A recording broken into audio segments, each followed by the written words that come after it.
విశాఖ జిల్లాలో Vijayaramarajupeta under bridge వద్ద railway track దెబ్బతింది. వంతెన కింద నుంచి వెళ్తున్న భారీ వాహనం గడ్డర్ను ఢీకొనడంతో రైల్వే ట్రాక్ దెబ్బతింది. దెబ్బతిన్న రైల్వే ట్రాక్ పై రైల్వే అధికారులు మరమ్మతులు చేపట్టి మరో ట్రాక్ పైన రైళ్ల రాకపోకలకు అనుమతి ఇచ్చారు. దీంతో విశాఖ నుంచి విజయవాడ, సికింద్రాబాద్ వెళ్లే రైళ్ల రాకపోకలు ఆలస్యం కానున్నాయి.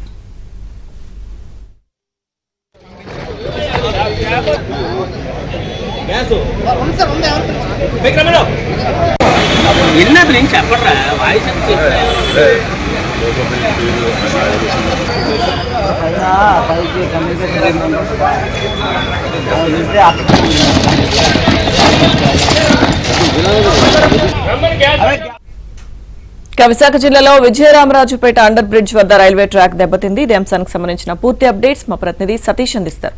సతీష్, లక్ష్మీదుర్గ అనకాపల్లి జిల్లాలో విజయరామరాజుపేట సమీపంలో ఉన్న అండర్ పాస్ బ్రిడ్జ్ సమీపం పైన ఉన్న రైల్వే ట్రాక్ దెబ్బతినడంతో రైళ్ల రాకపోకలన్నీ కూడా ఆలస్యంగా మారాయి. ఉదయం బయలుదేరి వస్తున్న విశాఖ నుంచి విజయవాడ, హైదరాబాద్ బయలుదేరుతున్న గోదావరి కావచ్చు, అదేవిధంగా జన్మభూమి పలు రైళ్లు కూడా ఆలస్యమయ్యాయి. అయితే దీనికి ప్రధాన కారణం అండర్ పాస్ బ్రిడ్జ్ పైన ఉన్న రైల్వే ట్రాక్ ఈ యొక్క క్వారీ లారీ ఆ గడ్డర్ని ఢీకొట్టడంతో పైన ఉన్న ట్రాక్ డిస్టర్బ్ అయింది. దీంతో అలైన్మెంట్ అంతా కూడా డిస్టర్బ్ అవడంతో పైన గూడ్స్ రైలు నిలిచిపోయింది.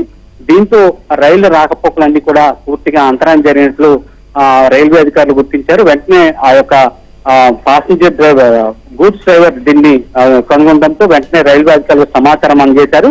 వెంటనే రైల్వే సిబ్బంది అక్కడ చేరుకుని ఆ యొక్క మరమ్మతులు అయితే చేస్తున్నారు. ఇప్పటికి కూడా యుద్ధపాటు వచ్చిన మొత్తం సిబ్బంది అంతా కూడా రైల్వే ట్రాక్ ను పునరుద్ధరణ పనులు ఉదయం నుంచి కూడా ప్రారంభించారు.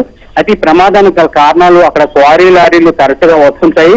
ఈ అండర్ పాస్ బ్రిడ్జ్ పై నుంచి కూడా యథావిధిగా వెళ్తున్నప్పుడు కూడా కనీసం దీనిపైన అధికారులు దృష్టి సారించట్లేదు. దీనిపైన ఇప్పటికైనా ట్రాఫిక్ అదేవిధంగా సివిల్ పోలీసులు దీనిపై దృష్టి సారించాలి. ఇకనైనా ఇటువంటి ప్రమాదాలను గుర్తించకపోతే పెద్ద ప్రమాదాలు జరిగే అవకాశం ఉందని కూడా అక్కడ స్థానికులు చెప్తున్నారు. లక్ష్మీదుర్గ.